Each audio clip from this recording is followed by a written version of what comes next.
At this time, we'll call this meeting of the Tangipahoa Parish School Board to order this Tuesday, July the 30th of 2024. Ms. Jenkins, if you would, please call the roll. Ms. Richards? Present. Mr. Toller? Ms. Abrams? Here. Mr. Westmoreland? Present. Mr. Duncan? Here. Mr. Anthony? Mr. Moore? Here. Mr. Piazza? Here. Ms. Dominguez? Present. All right, if you would, please stand for the Pledge of Allegiance. I pledge allegiance To the flag of the United States of America and to the republic for which it stands, one nation, under God, indivisible, with liberty and justice for all.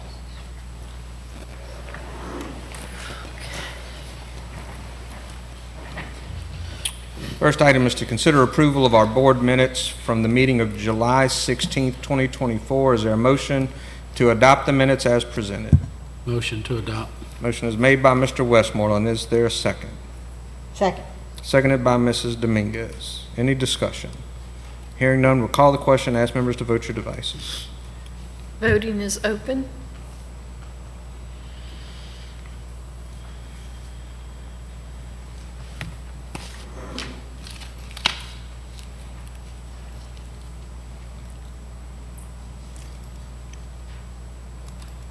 Voting is closed. Motion passes unanimously.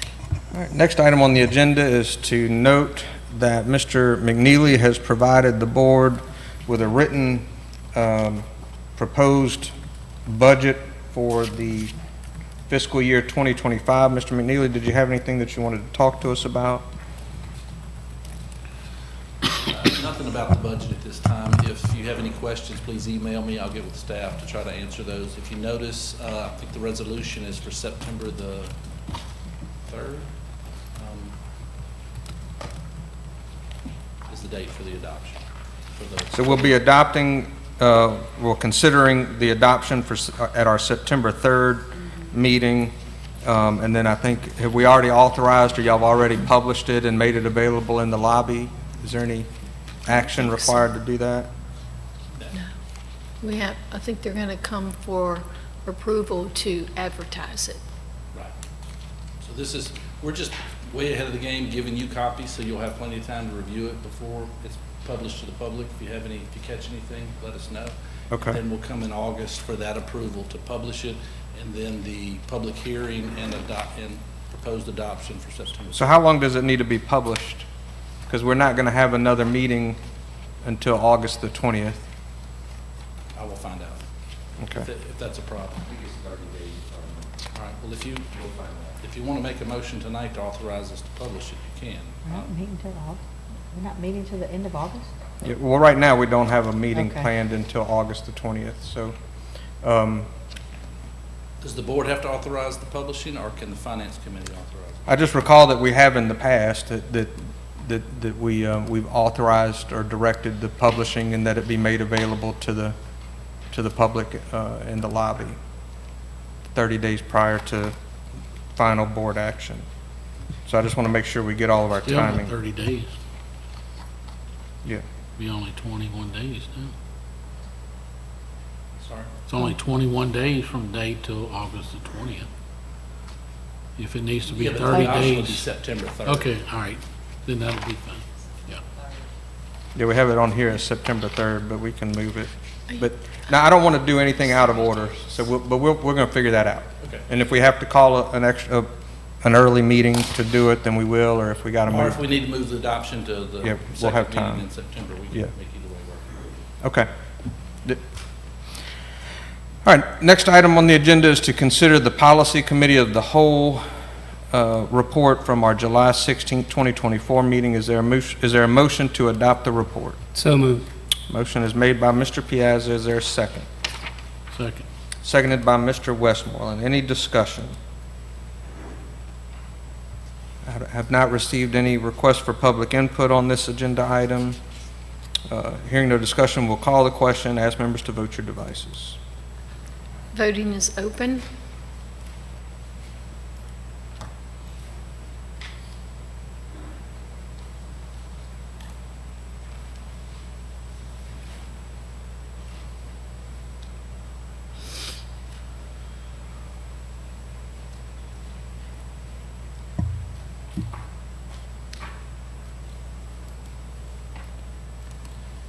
Voting is closed. Motion passes unanimously.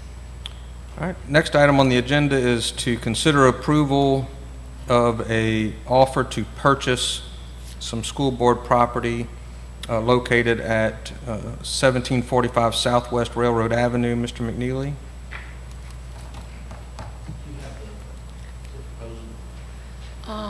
I can get it up. So this is the property that is the Family Services, is that right, building? The black glass building is how I refer to it.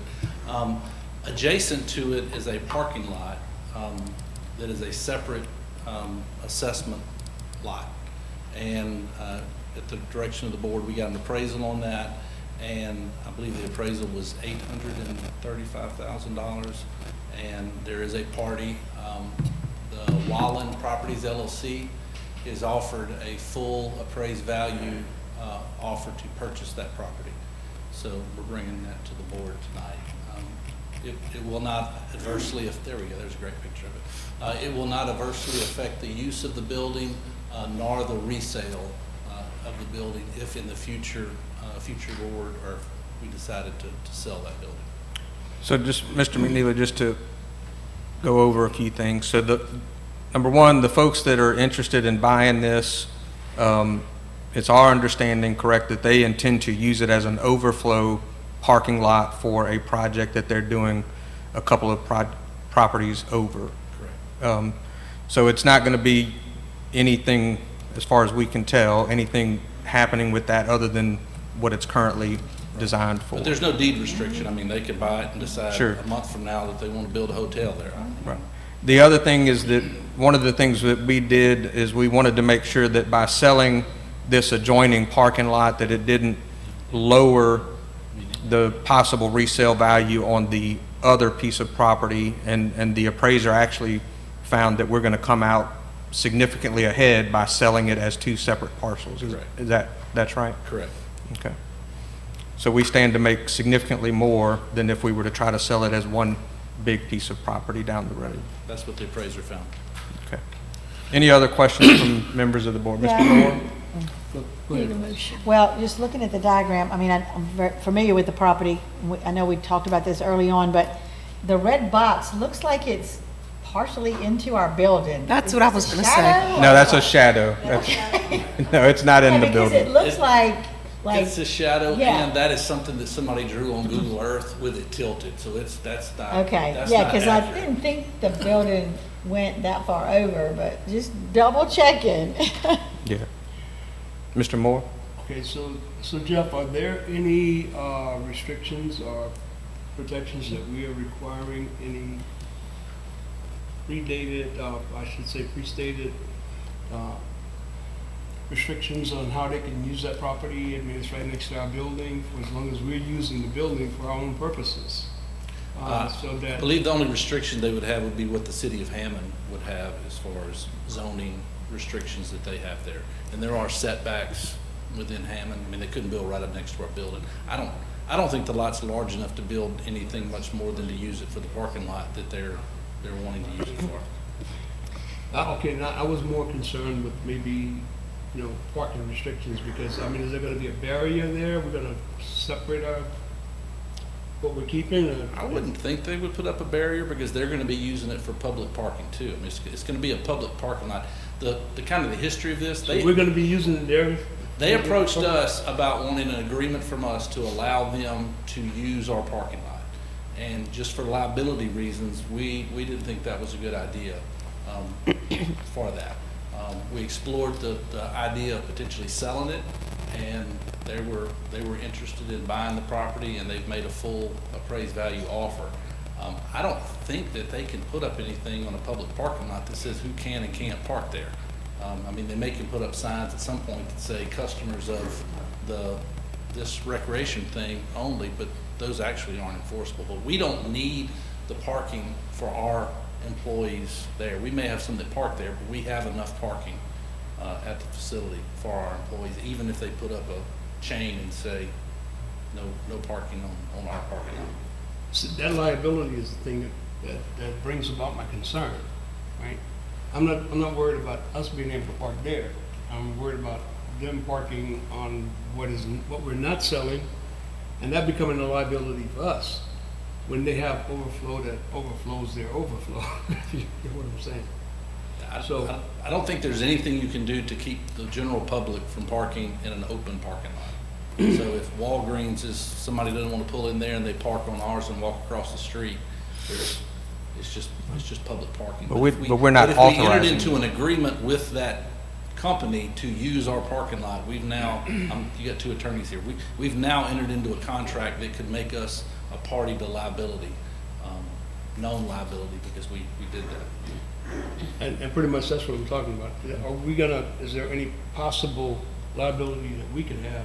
No, that's why we're doing it as a straight sale. No, I mean, if they go past their, But we're not authorizing them to use our parking spots. that's- so we So we're would not, be liable. right. Any more than if somebody else overnight tonight went and parked in our parking lot without our permission. That's not, we didn't authorize them to do that. Okay, and there's no leases out there or sales, pre-existing something out there like we had before No. with this piece of A land? title search has not been done. The title search will be done by the buyer. That's what, part of what they're asking is time to do that title search, so. So we're just given a permission to go ahead and move forward with this, but we will get the title search before the final sale. They will. Accept a purchase agreement. Yeah. Okay. Make a motion to adopt it. Motion is made by Mr. Westmoreland to adopt the administration's recommendation. Is there a second? Seconded by Ms. Richards. Any other discussion or questions from the board? Does that motion need to say who's authorized to sign that purchase agreement? Is it assumed that the superintendent can sign? Superintendent. When y'all adopt that, or do we need to say who? It's in the policy. I didn't, we're just adopting y'all's recommendation, so whatever you need So whatever y'all Authorize recommend. Ms. Stilley to be able to sign that purchase agreement. So specifically, the authorization, or the motion is to authorize Ms. Stilley to sign the Purchase. offer to purchase. Or it's not an offer to purchase, it is a, what did he style this as?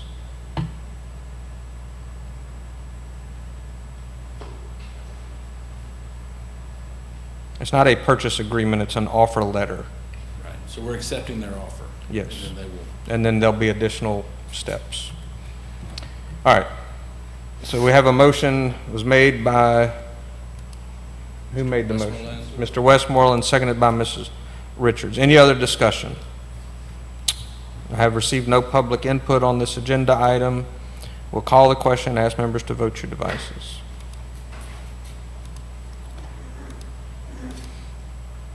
Voting is open.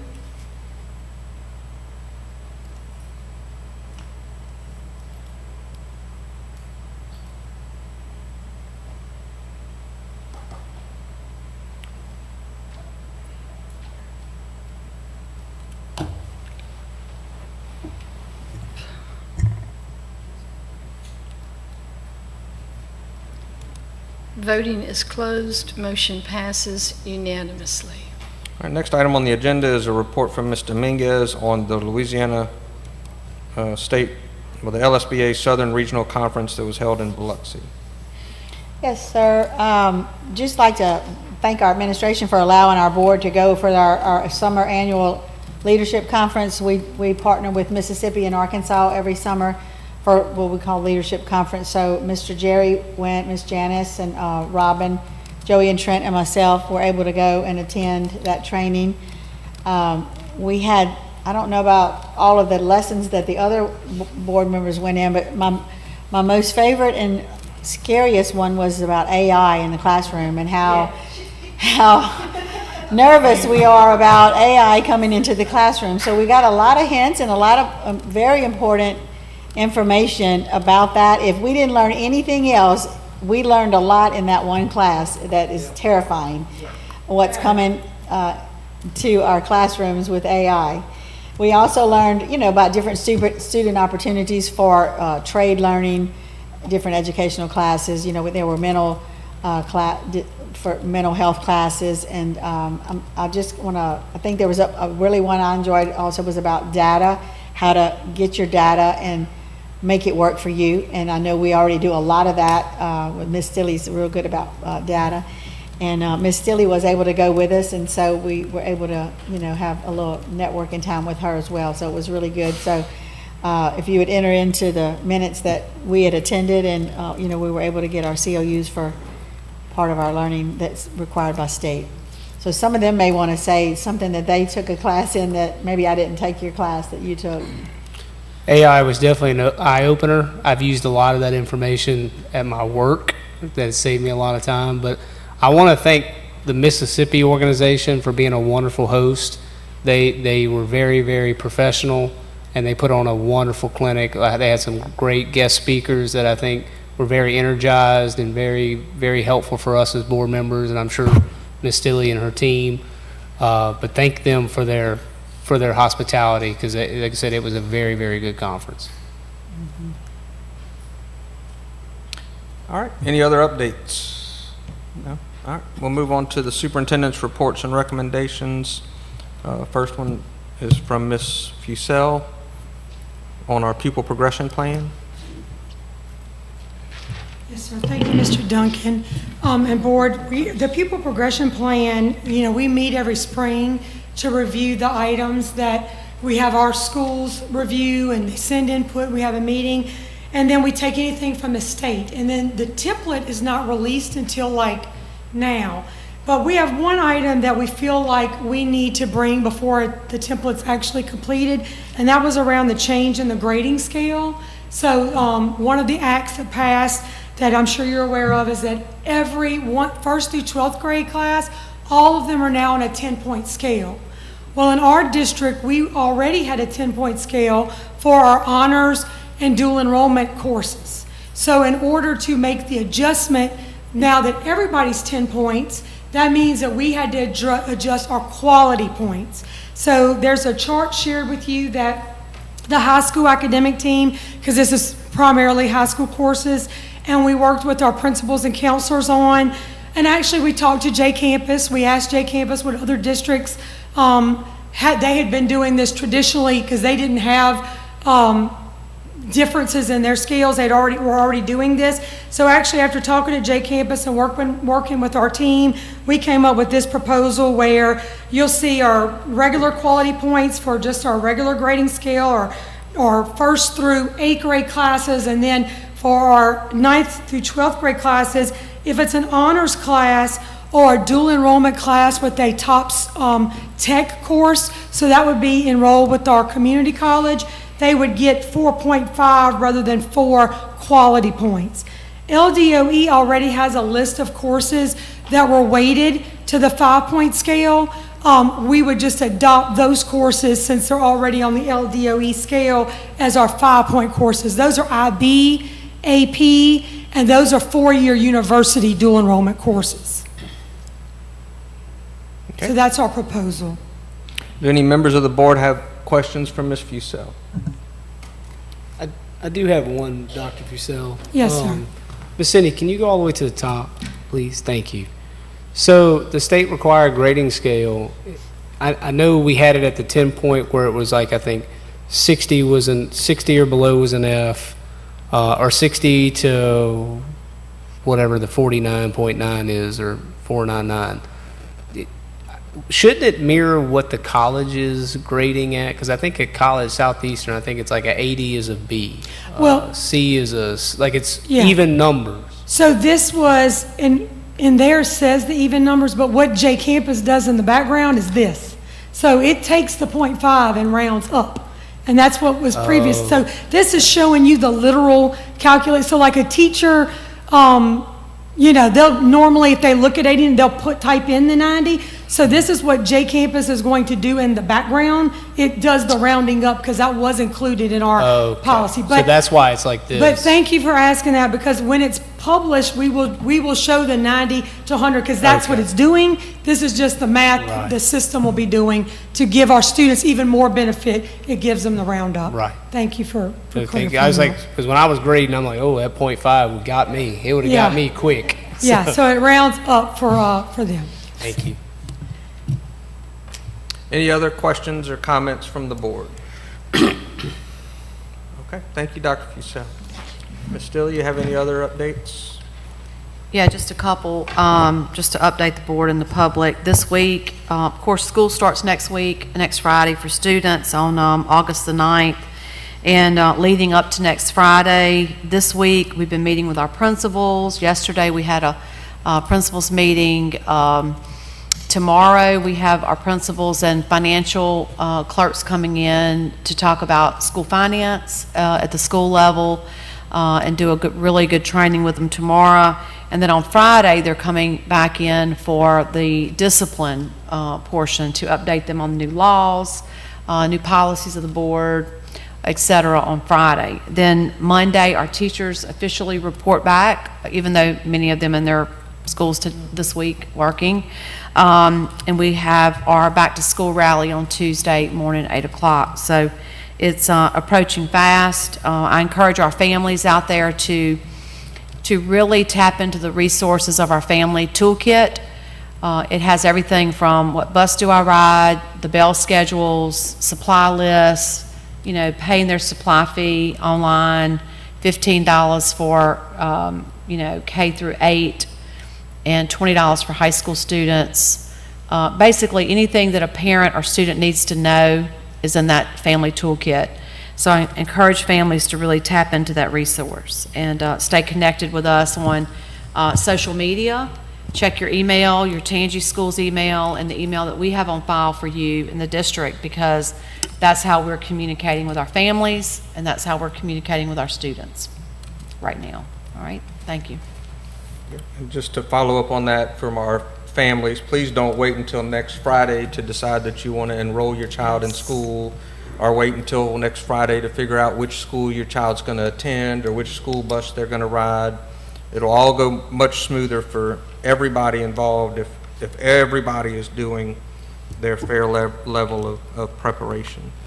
Also, just as a scheduling notice, we did our meeting tonight so that we can have everything ready for the administration before school starts. The idea is to not have to do a meeting next week, which would normally be our first meeting in August, but because that's going to be the first week of school, we wanted the administration to be able to just focus on getting our schools smoothly up and running without having to deal with us. So the plan is to not have a meeting next week. We are on the schedule to have our next meeting for August the 20th. And then, of course, if we need to call any sort of special meeting sooner than August the 20th, we'll do that. But again, our hope is to just let next week be focused on getting schools up and going. And of course, we got all of our final pieces of policy and everything done tonight. So, all right. Finally, on to board member comments. We'll start with Mr. Piazza. So the big thing I'm going to preach on tonight is parents, please be patient on the first week back to school. Facebook is a wonderful tool, but it could also be very harmful. Make sure you understand that some processes are new for not only teachers, but staff. So when you got an issue with a bus, don't jump straight to Facebook. Make sure you contact the transportation. Let them get an opportunity to get a word in before you start yelling that a bus driver didn't pick the kid up. When a teacher, you know, if you switch a class 2 or 3 times, understand that there's counselors that have to change schedules because maybe something got missed over the summer with a credit hour or something like that. Make sure we're slowing down at school zones now that summer's over. We got buses that are coming in, and they got new ways of getting in, new ways of transportation. Just, look, it's going to be inconvenience for the first week or 2. We'll get past it just like we always. Just have patience, kindness, and compassion for everybody in our system and what we're trying to accomplish. Teachers, make sure you get your caffeine ready because we know the first week's going to be rough. That alarm clock probably hasn't went off in a few months. Make sure that y'all getting ready for that. I know my wife is. And then lastly, I know many members on the board, we've had previous stuff with Sharkey HVAC. Please keep them and their family in your prayers. They lost Mr. Chase Sharkey over the weekend. And I know it's a hard one for us as we do a lot of business with them, and they've been a wonderful vendor for us. and just a wonderful human being. So for his family, condolences. Our prayers go out with you guys. And let's just have a wonderful start to school. Let's start back with some energy, some excitement, and let's carry that all the way over to the end of the year. Thank y'all. Great. Ms. Abrams? The same with the condolences for the Sharkey family. Also, there was a young lady that was a friend of ours on the river, Miss Twee. She passed away in that boating accident as well. So we want to keep both of their families. That was 6 children that are without a parent now. So that is very sad for our river community. As you all know, I love being on the river. But like Miss Stilley said, please go to our family toolkit on our website. Going to Tangy Parent page is not the place to go. The answers are going to be on Tangipahoa Parish School Board official page. Go there and to our website, and you can get all of your answers there. Don't take anything secondhand. Our team here, our IT team, tries to keep everything updated as much as possible to keep you all informed. So it's best to go there to get your information and not on social media, unless it's Tangipahoa Parish Facebook. Everybody have a great start to your new year. I know my grandbaby's looking forward to first grade, and she's all excited about her new teacher, and my grandson's looking forward to going to pre-K at Laranja this year, so I'll have 2 over at Laranja Elementary, and they're really looking forward to school. Let's try to keep their attitudes pumped up and try to keep the teachers' attitudes pumped up. I know it gets hard towards the middle of the year, but I think we're all going in the right place at the right time, and I think it's going to be great for everyone. Y'all have a great school year. And all complaints can go to Mr. Trent Anthony's inbox on Facebook instead of Tangy Parents. He said it's okay, he's ready for it, the school's starting back, he's prepared. All complaints go to Mr. Anthony's inbox on Facebook. And you can find that at Trent Anthony Oh my gosh. on Facebook. He's going to kill you. The Trent's go get you, yes. Okay. Good evening. I just want to say congratulations to our summer graduates that stuck in here and just kept the faith and made it happen. And we're just wanting to say that we're proud of you. And I wanted to say deepest condolences. And when I started to think about it and start to list, I mean, the list just goes on. And it was like, and I don't want to be remiss and miss anybody, but we, on our end, there was the Merity family, Holloway, Johnson, Jenkins, Broomfield, Morris, Fultz, Ross, Burton, Smith, Hortonberry, and the Sharkey families. So we offer our deepest condolences in the loss of our loved ones. And I know that services will be going on all this weekend, so there's going to be several going on in our area that everybody's going to be trying to make all of them. So we want to say to the families that we love you and that we are here for you. Also, I want to say a big congratulations for the promotion of Captain Alex Richardson III to being our new Major Alex Richardson III at Tangipahoa Parish Sheriff Office. We're proud of you and that achievement. And I also want to say that we're looking forward to Tuesday, to our back to school rally.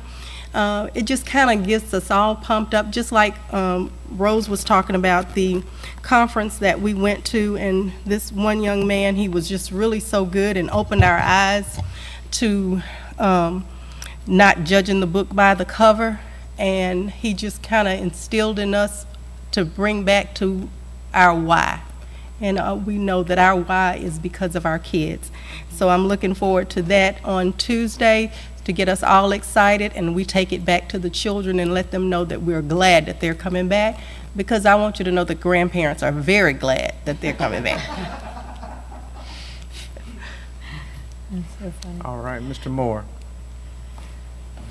I wasn't going to say anything, but I've been inspired by the previous comments.